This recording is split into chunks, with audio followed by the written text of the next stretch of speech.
This is the Parents in Sport podcast. Amazing guests, honest conversations, topics that matter.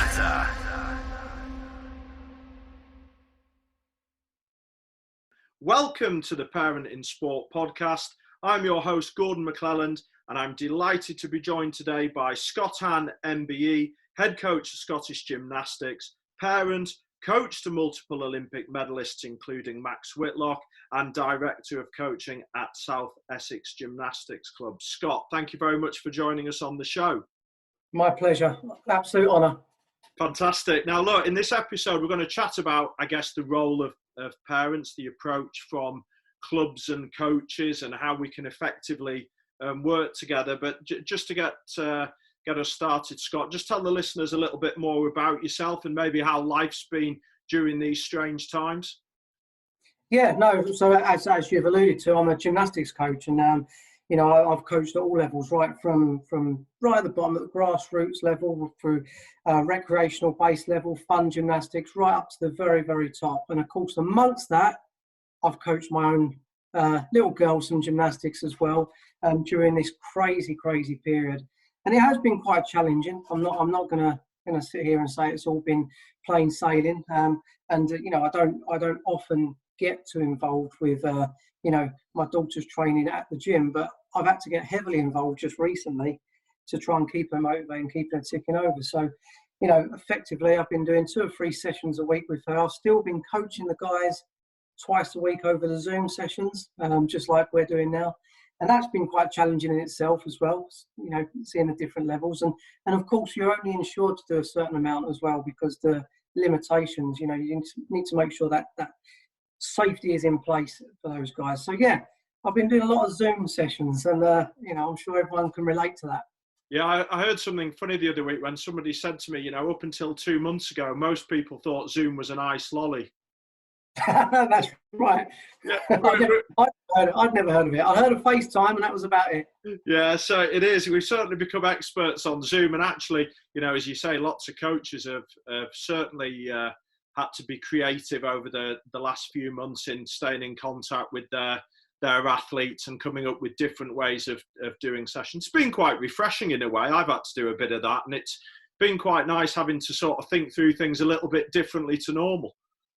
Yeah, no, it certainly has made you think a little bit outside the box. And I think what it has also made you do is take a little bit of a step back and reflect on everything and see what is really necessary in terms of the coaching delivery that we do, and our general lives as well, and what maybe could take a little bit of a slight turn in a different direction now. And I've been really creative, and so have the guys, and it's actually been quite, lifting and positive, really. Yeah, and how's it been? Because obviously Scott's contributed to our book as well, 2 Hats, which is obviously on the market now. People can go and check that out. And how's it been coaching your little girl? Because it was quite good timing when I got in contact with you for that little piece, because the first time you'd sort of spent that volume of time doing it with her. How's that been? Yeah, no, like I said, it's been challenging at the gym because of my role. I'm directly coaching my athletes, but because of my role, I do have a bit of impact coaching with lots of different groups, and that does include my little girl. But because it's impact coaching, you just do some, like it says on the tin, impact coaching. It's in motivational, inspirational, 1 hour coaching. Everyone's engaged, done. All of a sudden, I found myself doing 3 hours of trying to get my little girl, who's looking at me like as a dad, not as a coach, and trying to get her to do her sessions, and albeit following some of the other coaches' programs and making sure those things are in place. And it's been quite challenging. There's been moments where she's been really engaged, and I've been able to help, and then other times where I'm always wary of people coaching their own children, and from what I've seen in the gym, and I think that highlighted some of that, where I was actually getting quite frustrated at times, where I'm thinking I could be doing something else. I could be painting all the stuff that I've got to be doing, but I'm trying to help you do this, and you don't really want to be doing it. You'd rather be messing around and stuff. But then you've got to get the balance right, haven't you? Because you also want them to enjoy what they're doing. So it has been challenging. Yeah, and I think that's, you know, it's really challenging for everybody, isn't it? I don't think no matter what your background is that, you know, when it becomes your own children, it's a tough gig, and keeping them motivated. And I've taken the view that I need to set the example. So I'm going to come out of the lockdown looking like Arnold Schwarzenegger when I went into it, certainly looking like somebody else, because I'm trying to sort of lead the way and say, well, come on, I'm going to do it. So you might have to lead a bit, because, you know, my children are motivated, you know, a lot of the time, but actually it's been a really tough thing to keep them going, because there's no real end goal either at the moment. You can't even say, you know, talking to Liz McColgan this morning, you know, with the Olympics gone from Ailish, there's not even an end goal to aim for. So actually keeping people motivated is not easy at all. No, absolutely. And putting my coaching hat on, it's been challenging with the guys, because like you said, the Olympics is now being pushed back a whole year, and it's really hard to keep them going. And I think, you know, they're almost thinking maybe I'll have a few months now where I just chill out a little bit. But it's those few months that if you can keep that ball rolling, you're going to hit the floor running when we can go back, and it's going to give you that head start. So it's trying to find that motivation.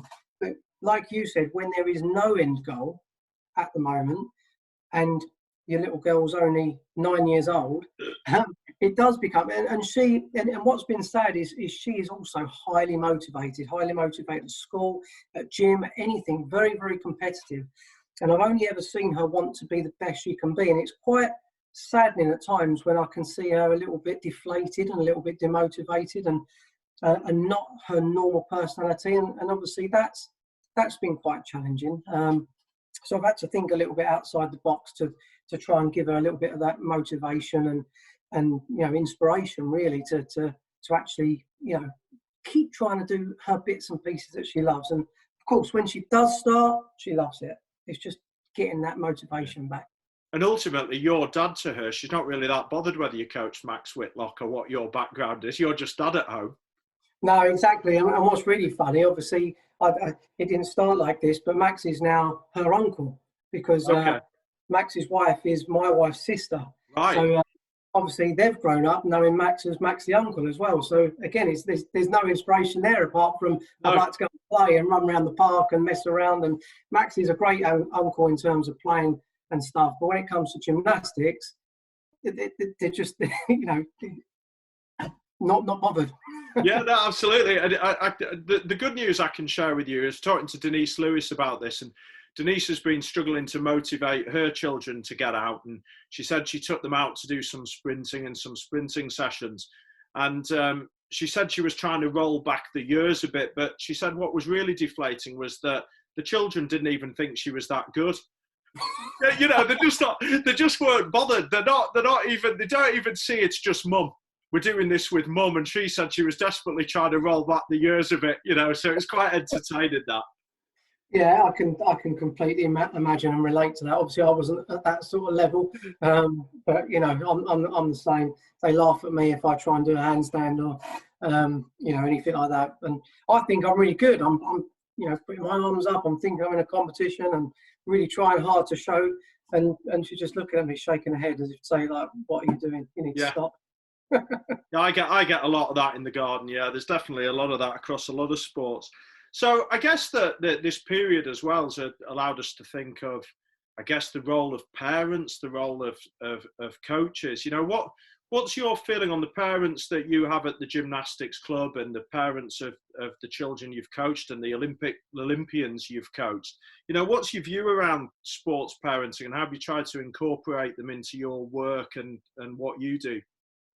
Well, in gymnastics, I think it's key to point out that gymnasts have to start very, very young, and the bulk of their training life, the bulk of their preparation is as a minor.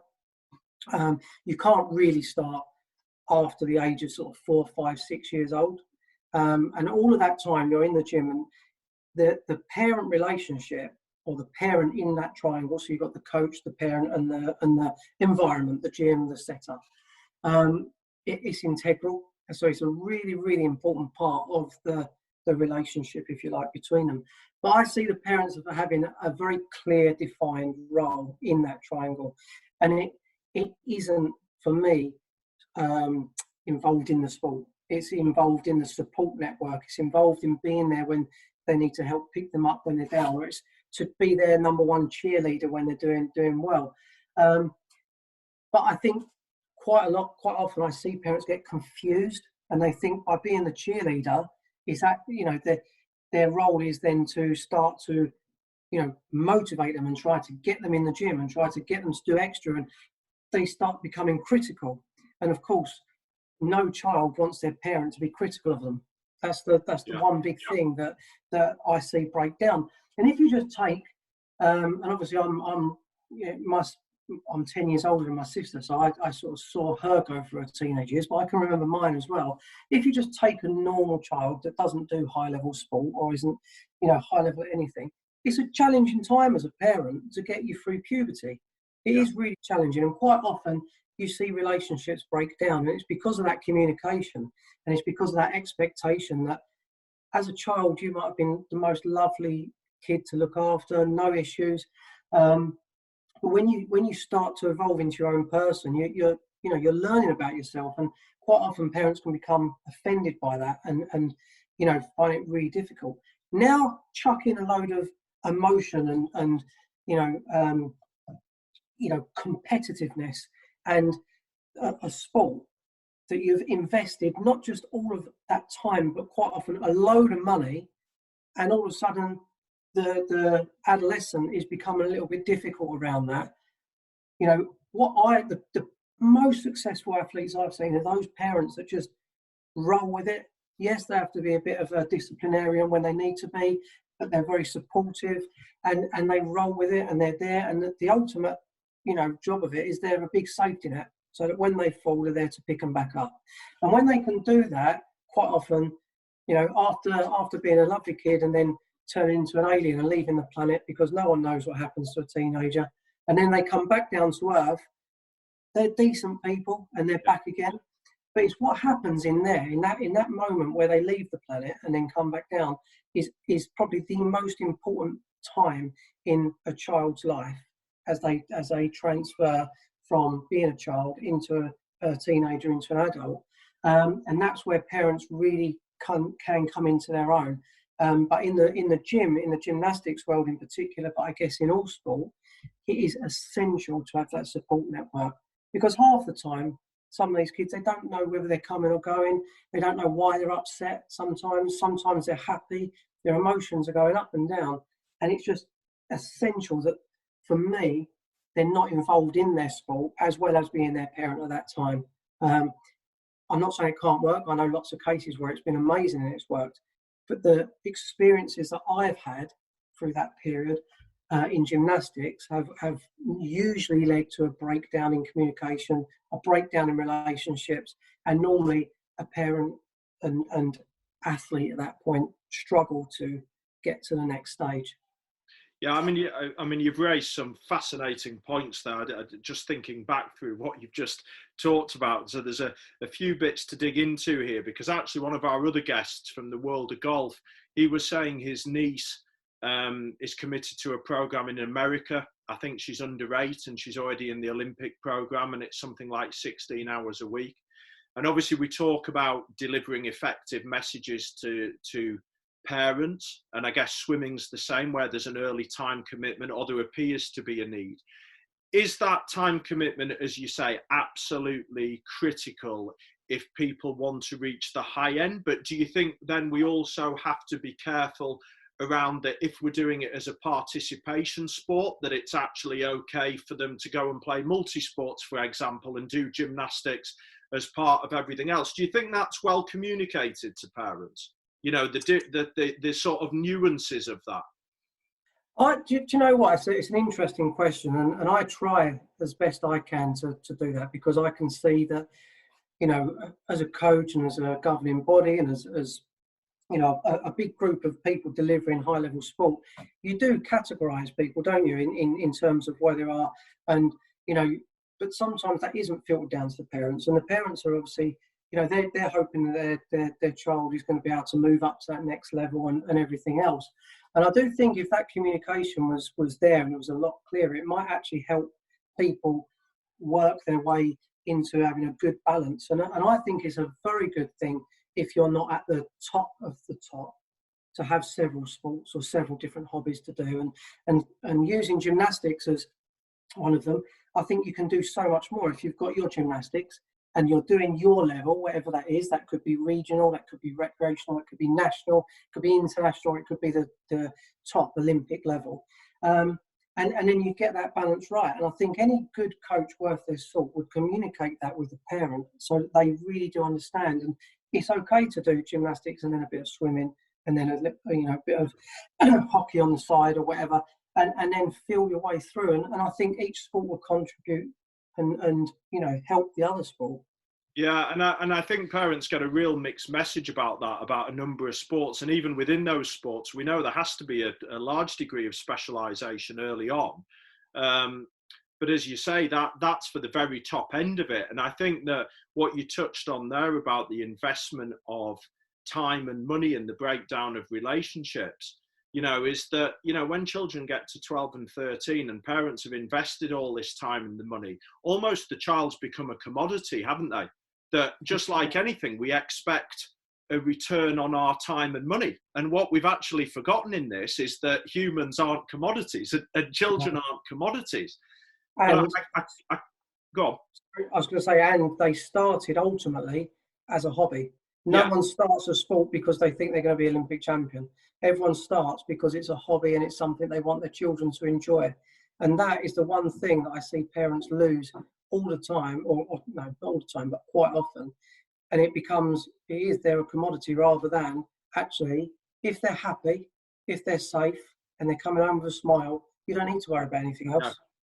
No, and that's a lot of the work that we do, around parents and workshops. And it's what you say, it's having that clearly defined role and controlling the things that you can control. And it's not the coaching element, it's not the critique, it's managing the car journey home, it's managing, going to an event, it's how you support them best at home, it's how you focus on the holistic development of your child. And if you get those key character skills right, well, actually the performance side will take care of itself anyway. And likewise, if the performance side doesn't work out, you've got a whole heap of life skills to go and do whatever else you need to go and do.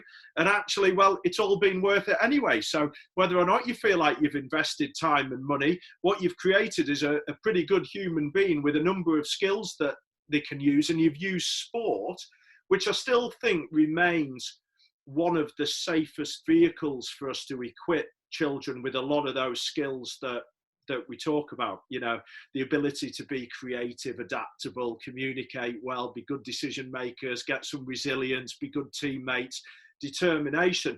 There's very few things in the world where you can sort of cluster those up into one. And, we desperately try to encourage parents to see that actually that's the best bit of it. And if your focus remains there, actually a lot of the performance stuff will come alongside that. I think you've actually hit the nail on the head with that brief explanation of what ultimately a human can get from sport. The one thing that I think you left out there was the ability to then go back into that sport at some other capacity. All right, I never achieved a high level. I was desperate to be a high level athlete. I didn't achieve that. I don't know what the reasons were. But it certainly kept me involved in something I loved. It was a hobby. It turned into a paid hobby. It turned into a profession. And then it turned into the ultimate success. And now it provides for my family. And, that to me is all based around all of those life skills that I've learned as a gymnast, as an athlete, as a young coach. And now as a leading coach, you're learning all of the time. And like you said, there are hardly any environments that aren't linked to sport where you can learn all of those things. I mean, maybe something like the army or something like the Navy or something like that. But even then, you lack the competitiveness, or you lack there's certain things. But in sport, you do seem to get it all with the protection. So when you do fail, you're not really failing, you're learning. It's a learning opportunity. And I think the way that you've just explained it there is bang on the money. Yeah, thanks, Scott. And I think that you also touched on the sort of confusion amongst amongst messages that are given to parents. And I think that's where the clarity of communication from coaches and from organisations actually help them. So, you know, what have you done over the years, or what do you currently do now with the parents in the club? You know, what do you communicate? How, when? You know, have you got a sort of plan for it, or what you're trying to do with it? Do you know, if I'm honest, quite often it was a not reactive, but normally in a response to a situation. So if a parent had an issue, or if a parent, brought something to us, it would then give me an opportunity to sit with that parent and explain, you know, how we need to do stuff, how it should work. And literally 100% of the parents that come and sit with me always go feeling much more relaxed, much more equipped, and, you know, much more knowledgeable about what their role in this should be. We haven't done a lot of proactive delivery until recently. And actually, what I've done is, in these meetings, I've actually kept our head coaches with me whilst I've been doing these meetings, and they've started to design, especially our women's head coach, an actual package, and they've started to deliver this to groups of parents already, saying this is your role. Basically, this is what we expect. This is what you can expect of us. All right. And the three things are: your child's safe, your child's happy, and your child is progressing. If we're doing those three things, it doesn't matter to what level. We're also quite unique in the gymnastics world that we have got an open door policy. So our children, quite often in gymnastics, if someone feels that they want to go to another club to try out a different environment, that is the worst thing that could ever happen. And the doors are shut, they're kicked out. And I am dead against that. And I think that everybody, I'm so proud and confident of my culture and my environment, that I encourage people that if they do really feel that they're not getting what they need from us, try something else. Go out and try a different club, try a different environment. And every now and again, someone does go and maybe they find a different way and they're happy. But 9 times out of 10, they'll go and then they'll come back and they'll say, do you know what? Thank you so much for being so open and transparent. And it is the most powerful thing you can do. Open, transparency, great communication, and actually trying to be proactive and forward thinking with letting the parents know what their roles are now has been A1 and key to that success. Yeah, fantastic. And that's great. I mean, in our coach ed work, and the importance of proactive communication is absolutely key. And the more we can do to paint the picture of what the journey may look like and the potential pitfalls and how we may react to certain situations, and give that support to parents in an environment where they don't feel got at, is really important, because there's an awful lot of poor parental engagement that's gone on in a number of sports over the years, where parents feel like, well, there's the white line, go and sit behind it, you've been naughty and don't do this. Well, that's not really engaging parents. That's sort of treating them pretty badly. And I think that's where this piece has become really, I guess, exciting and engaging, that people are buying into this change, because, you know, without the parent support and recognising their role and actually engaging them in ways that treat them like adults and that they only want what's best for the kid and providing them information, it's going to be very difficult for us to really develop great individuals as athletes. I still get now coaches come to me saying, oh, I've been contacted by this parent and it's really upset me and I don't think we should allow them back in the gym. And then I'm obviously, that is not how we work here. I start to talk to the coach, and nearly every single time I have this conversation, it's like, well, that gym, they just kick the parents out. And that gym, they just ban the parents. That gym, the parents aren't allowed to watch. And every time I'm like, but this gym is an open door policy, and the parents are just as, in fact, they're probably the most important part of the triangle. And if you don't get that right, I'm not saying that, you know, all of the parents are right, but they need to understand what we're doing. We need to understand what they're going to be doing and what their part is. And with that communication, you find your happy medium. And sure, when you actually dig right down deep into real high successful athletes, usually the parent has certain traits and certain, you know, supportive aspects of their relationship without getting too involved. And the ones that don't quite get there are the parents that, base everything on success. And if the gymnast is successful, they buy them presents. If they're not successful, they don't talk to them on the car on the way home. Or they start to say, well, it's because you haven't been training hard enough, or you need to do this, or you need to do that. We don't really go into that depth, because at the end of the day, you can't control every single parent and tell them exactly how they need to be. You can only guide them in terms of what you've learned as an organisation. And it is absolutely essential, as far as I'm concerned, to make the parents have that ability to approach.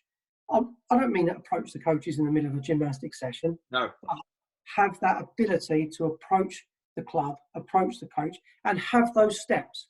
So they can go to the coach if they're not happy. They can then go to the head coach if they're not happy. They can then come to me, and then we can have the conversation. And then what we agree between us is what we do moving forward. Sometimes that's not what the coach wants. Sometimes that's not what the parent wants. But it's that process of communication. It is that process of getting to a point where you get the best. Because ultimately, we're thinking about one thing, and quite often this is forgotten when things go a little bit wrong, and that is a child's life that is right smack bang in the middle of it. And how we act as adults and professionals, and how parents act as people that are massive influences in their lives, is essential to develop them into people and to athletes that they're going to be in the future. And if we don't get it right, we could not only affect their careers as athletes, but you can affect how they become as young people. Yeah, and that's just amazing to hear, and the work you're doing there. And it's sad when we hear of organisations around the world who are still caught in this era of, well, parents are going that way, coaches are going that way, absolutely no dialogue between them. The parents are the dreaded P word, and I think that, stigma's built up over the years. And as you say, it's only come about because coaches have been stung. I mean, I'm not going to be honest, over my 20 years of coaching in different sports, I've had moments when I felt really stung by parents like that, and you really don't want anything to do with them. And I've even pretended to be on a phone to avoid talking to some, because I haven't got the time to spend an hour talking about little Johnny again, because I did that last week. But I think what it does allow you, make you really think about, is your own sort of communication policy as a coach or as an organisation, that actually this is the policy we have. These are the times when I am available to talk about your child, because coaches get upset, don't they, when they do the job and yet they're disturbed on a Sunday night when they're watching Poldark, for example. That's not an appropriate time to have a conversation. Just like when you said it's not an appropriate time to come marching into the middle of the session and start opening up a discussion then. But if we have very clear boundaries about, look, as you say, an open communication policy, these are the times when your child's coach can be contacted and you can have a quick chat with them, whether that's informal and formal. I think people fear that when we go down this line, that it suddenly becomes a majorly formal thing that's going to take half an hour every time we ever speak to a parent. And I know lots of coaches deliberately don't talk to them because they feel that once they've spoken once, they're just going to open the floodgates to hours and hours of dialogue, which, coaches don't have the time to do all the time. And I think the more that we're proactive and we set that out to parents and what it may look like, or when they're upset and there's been a disagreement, that there's a sort of routine that we take and a cooling off period, and then we have a conversation, and whether or not that's face to face, because we all know the dangers of texts and emails about how badly conveyed those messages. They can come across really badly. Something that we say that's actually meant with an awful lot of emotion and that we genuinely care about the parent and the child can come across all wrong in written word. It's how it's interpreted. And even thinking about if, it is a crucial conversation, that needs to be done face to face and a time created for that. Absolutely. And I think you've hit on another key word there, and that's emotion. If you think about any parent, especially if they've got a young child, you think about a protective mother, a protective father, a young child. If that young child becomes upset or has an argument with another child or anything, you're emotional. You can't help it. There's no way that you can change it. You're emotional because you want to protect that child. Coach's hat. You spend ages developing that child into what you think is the right thing for your sport. you protect that child, you look after that child, you go away with that child. It's emotional. You've got an emotional attachment. You can't, whatever you say, whatever level you are, however experienced you are, if you're working with a child or with an athlete for an amount of time, a long period of time, you build up an emotional attachment. Now bring an emotional coach and an emotional parent together and you've got a disagreement, that's where you've got to have your clear communication channels, because that's where it all can just blow up. And it's not because this person hates this person hates this person. It's because you're both so emotionally invested into the child that you feel offended. How dare you question what I'm doing because I just want the best for your child? Or how dare you question me because I am the parent? Well, and then it's a disaster. And then it sometimes can never be resolved, and then you have to think of other alternatives, maybe moving the child to a different group and that. And I don't ever want to get to that position with any of the gymnasts that work in my gym. And we've got 5,000 members. Obviously, that's going to be a challenge in itself, getting back to that sort of number. And but at the moment we've got 5,000 members, and every single one of them come to do some sort of level of gymnastics. And sure, it's inevitable when you talk about that numbers that some of the relationships aren't going to work. But it's important that we're flexible, adaptable, and we can move people around so that everybody gets the best opportunity to do a sport that they want to do and get the best out of it. Yeah, I mean, it's, you'll be pleased to know that as part of the Coach Ed piece we do, we talk about the work of Steve Peters and the chimp paradox, and getting coaches to recognise that actually when's a parent in that sort of chimp mode, and that to buy some time and buy themselves some breathing space, because as you say, there's never going to be a productive conversation going on at that stage. And likewise, we do exactly the same with parents.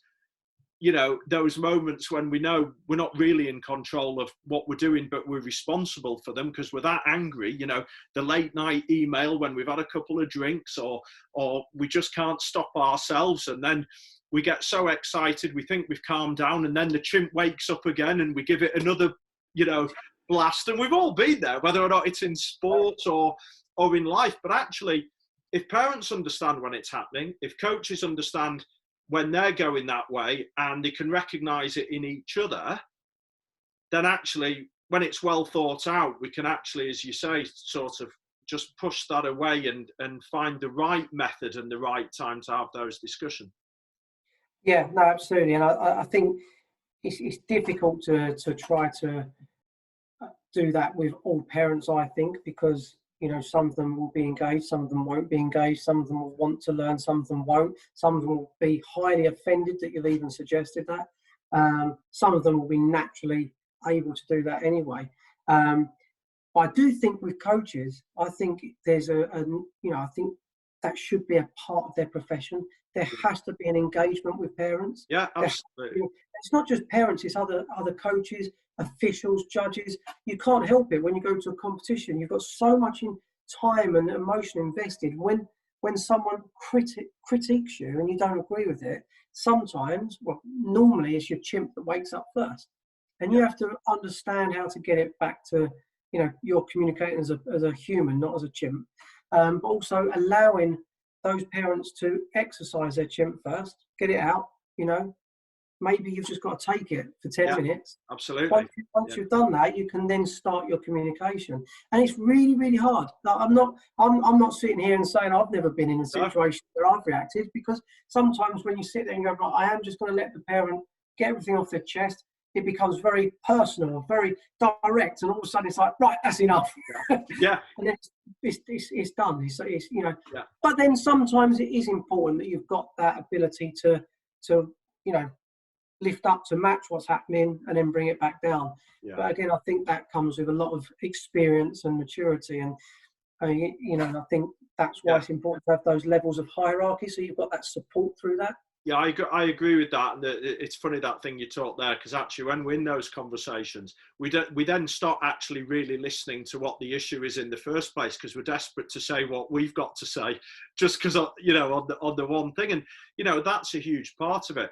And I'm really pleased you've said that. I mean, work on coach education that we've done with our resources and that we're working with some NGBs with, we think it's just should be part of every level 1 course, how you engage your parents, because we're sending out coaches into the world.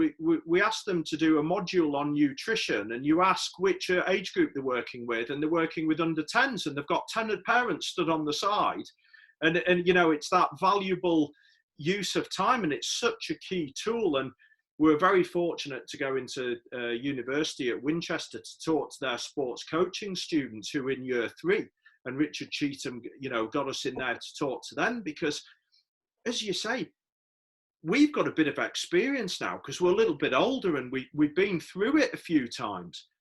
What do you do when you're 19 and 20 and you're a new coach and you're coaching a group and you sort of met like grizzly warriors like us on the side ready to have a discussion and you haven't really got a thought out plan at all?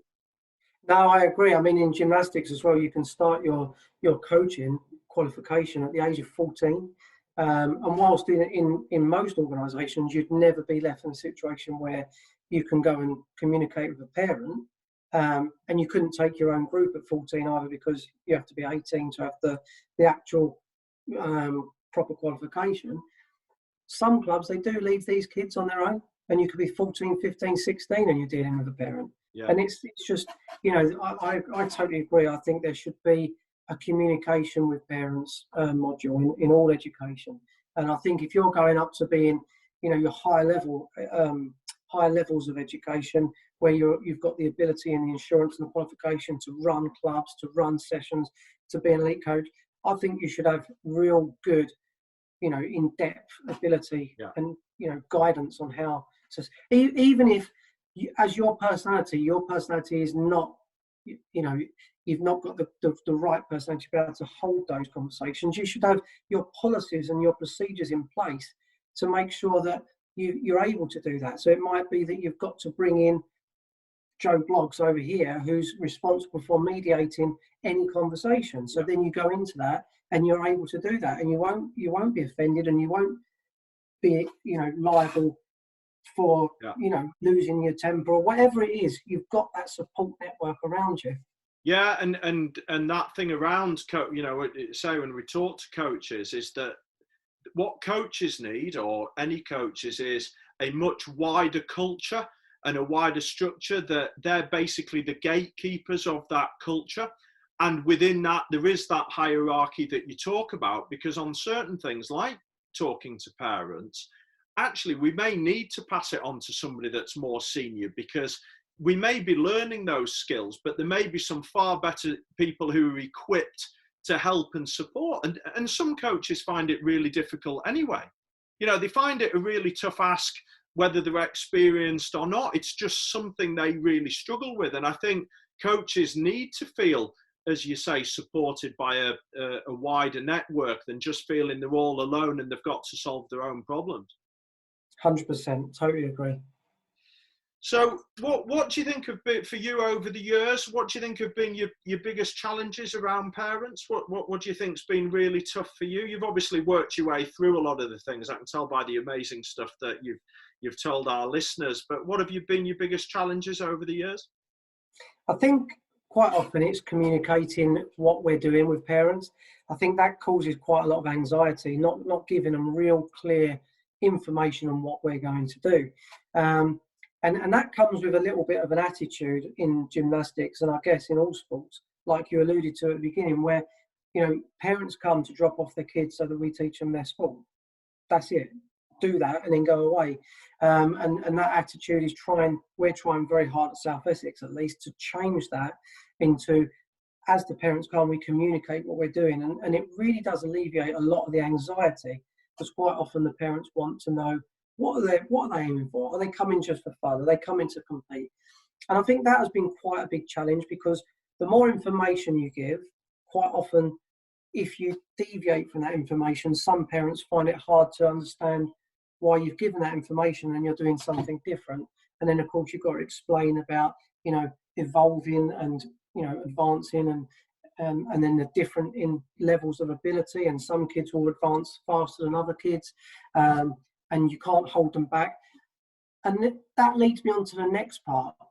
And the next part is quite tricky. And that's the parents that really feel they bring their children to the gym, and they think that if every child gets the same coaching, every child will hit the same level, and every child will hit the same, and if you get this amount of coaching, you'll be at this level. And if you get this amount, and of course we know that's not realistic. You can give the best coaching, the best environment, best culture, best everything to one child, and they might only ever be able to do a certain amount. And then you could give no coaching to another child, and they could go and win the national championships. It's identifying and investing into the right people at the right time, but communicating what you're doing to the parents so that they understand at least. And I think that's always been a challenge in, some parents really just can't grasp. They think, well, hang on, how kids go to school when they get the same teaching? And then you say, but when the child is developing quicker and excelling in their classes, when they get to a certain age, they get moved into different levels in the classes. So it is the same thing, right? And actually, they don't get the better teachers, but they go into their level of learning. And yes, they can move from class to class and from group to group as they move up until they get to their GCSEs, let's say, for example. But then they're set, and that's the group that they're in. There's no point in putting a child that struggles with their education in the top set. No, because they're not going to achieve anything. No. So if you put them in the middle set or the bottom set, they're actually going to achieve much higher. It's exactly the same with sports kids. Yeah. If you get them in the right group, they're going to achieve more. I think, and I think that is a real angst amongst parents, and it's all about this generation of keeping up with the Joneses, isn't it? And comparing children and comparing with other parents who are sat, on the side watching. And again, you've been brilliant for me from a marketing point of view today to say what we do in our parents' workshops, because a part of that is understanding. We need to understand how our children learn. We need to understand that our children are on their own unique sporting journey, and not everybody's on the same line of potential. We need to understand that children go through puberty at different stages. We need to understand that some, and some don't want to listen to instructions when they're 8, but then become brilliant at listening to them at 13, yet we immediately write them off as poor learners. And actually, what we've got to do is just allow parents to know that information rather than keep it all congested in the people who understand coaching and sport, to let them know that actually, do you know what? This is different because the sporting journey is different for everybody. And this is the reason why that you might not be in that group. But it doesn't mean that you're in Group D forever just because you're in Group D when you're 8, because we know that you could be in Group A at 15. We just know that it's happening at different times. And, communicating that, whilst I still think people will struggle because they like the whole sort of keeping up appearances type thing, I think we can still go further with that and develop that a little bit more. Yeah, definitely. I mean, you do see it all the time where you've actually got a group of kids and those parents become very friendly. The kids go around each other's houses. They become a really nice group. And all of a sudden, someone starts to be very successful. And the other parents isolate them. And it's almost a form of bullying. And I think that has to be recognised as well, and that has to be worked with. And it's very easy. And there are some coaches still that will focus on the kids that can do the stuff really easily and neglect the others. But again, as long as you've got that hierarchy in place and the guidance and your seniorities in place to make sure that people are giving everybody the opportunities, you've got to expect that some people will develop faster than others, and those ones that develop super fast at the beginning, like you said, they might not be the ones that reach the top. Max was never the top gymnast as a junior, never. In fact, I think he was probably sixth or seventh, and now he's the most successful gymnast that Great Britain has ever seen. And that is because of a number of things, but ultimately the coach, parent and gym culture relationship for him was A1. Yeah, absolutely. And it's just sharing that information and those stories that, we know full well the best under-9 footballer isn't going to play in the Premier League, and we know full well, or very little chance of playing in the Premier League. Likewise, the top-ranked under-8 tennis player in the States is nowhere to be seen at 16. Yet we put such pressure on them being the best 8-year-old, and actually, well, what does that really mean? Is that really in the best interests of the athlete? No, and I think people forget as well that quite often when you are the best, 8 or 9 or 10 years old, and you win everything, and all of a sudden you become a senior and you're not winning anything, the psychological impact that has on that child is huge. Yeah. Because they don't know they haven't learned the skills on how to lose. They haven't learned the skills on how to understand failure is a learning opportunity. No. All they're seeing is failure. And of course, their parents, if they're not trained or if they're not able to deliver that support, they're going to be disappointed too. Yeah. And the child is going to feel that disappointment, even if they don't tell them they're disappointed, they're going to feel it. The coach might be disappointed, and all of a sudden, you're not just dealing with a child that has underperformed or underachieved. You're dealing with someone that is developing mental health issues. Yeah. And you've got a responsibility as a coach and as a parent to understand and see those signs. And I'm sorry, that is where the experience and the education comes into play. And I think what you're doing is absolutely essential. And I endorse it and support it 100%. Yeah, thanks, Scott. I appreciate that. We're just conscious of the time now as we sort of come to the end. So go on then, after this fascinating chat, which I've really enjoyed, what are your 3 top tips then for organisations and coaches for running an effective parental engagement programme? Number 1 has to be communication. If communication isn't in place, it's going to cause anxiety. Yeah. Number 2 is transparency. You have to be very transparent in what you're doing. Don't try and hide things. Don't try and keep things. Let people know. And number 3, engagement. Try to keep the parents engaged in some sort of capacity so that they feel that they're doing something productive and proactive. Some might not want to. Some might want to drop the kids at the gym and go home. Some love it. And as long as they know what their role is, let them be a little bit engaged. And if you get those 3 things, I think you're on for a winner. Scott, thank you. It's been absolutely fascinating having you on the show and delivering your words of wisdom. Thank you very much for joining us on the Parents in Sport podcast. And I hope in the future we'll be able to do something again soon. I'd love to do that. Thank you very much.